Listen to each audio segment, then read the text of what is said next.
நீங்கள் சொல்கிறீங்க இல்லையா, எவ்வளோ பிரச்சனைகளை சந்திக்கிறாங்க அடித்தட்டு மக்கள், பட்டியலின மக்கள், இதெல்லாம் எல்லாரும் பறந்துபட்டு இருக்கிறாங்க. ஒரு பிரதிநிதித்துவப்படுத்தி இந்த பிரதான கட்சிகளோட கூட்டணி வைக்கிறீங்களா உங்களை மாதிரி தலைவர்கள்லாம், சரியானபடி இவங்களுடைய வழியை கொண்டு சேர்க்குறீங்களா, இவங்களுடைய செல்வாக்கை கொண்டு சேர்க்குறீங்களா, இல்லை உங்களுடைய அரசியலுக்காகவும் கூட்டணிக்காகவும் அந்த இடத்துல சமரசம் ஆயிடுறீங்களா? அந்த இடத்துல மக்கள் பாதிக்கப்படுறாங்க. எஸ், நீங்கள் சொல்கிறது அப்சல்யூட்லி கரெக்ட். இந்த கேள்வி தான் நான் எதிர்பார்த்தேன். இங்கே தான் அதாவது 100% வலிமை இருக்கக்கூடியதும் ஒன்று கணக்கு பண்ணுறாங்க, 0 இருக்கிறதுக்கும் ஒரே மதிப்பீடு கொடுத்து ஒன்று பண்ணுறாங்க. அப்போது கள அளவில் மக்கள் மத்தியில் செல்வாக்கு பெற்றிருக்கக்கூடிய ஒரு கட்சி, ஒரு தலைவரையும் ஒரே தலைவர்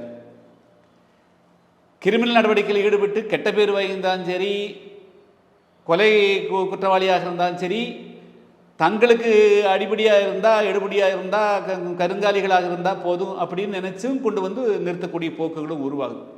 அப்போது சமூகங்களை நாங்கள் ஒன்றுபடுத்துகிற போது தேர்தல் லாபங்களுக்காக அதை பிளவுபடுத்தக்கூடிய போக்குகளும் உருவாகுங்க.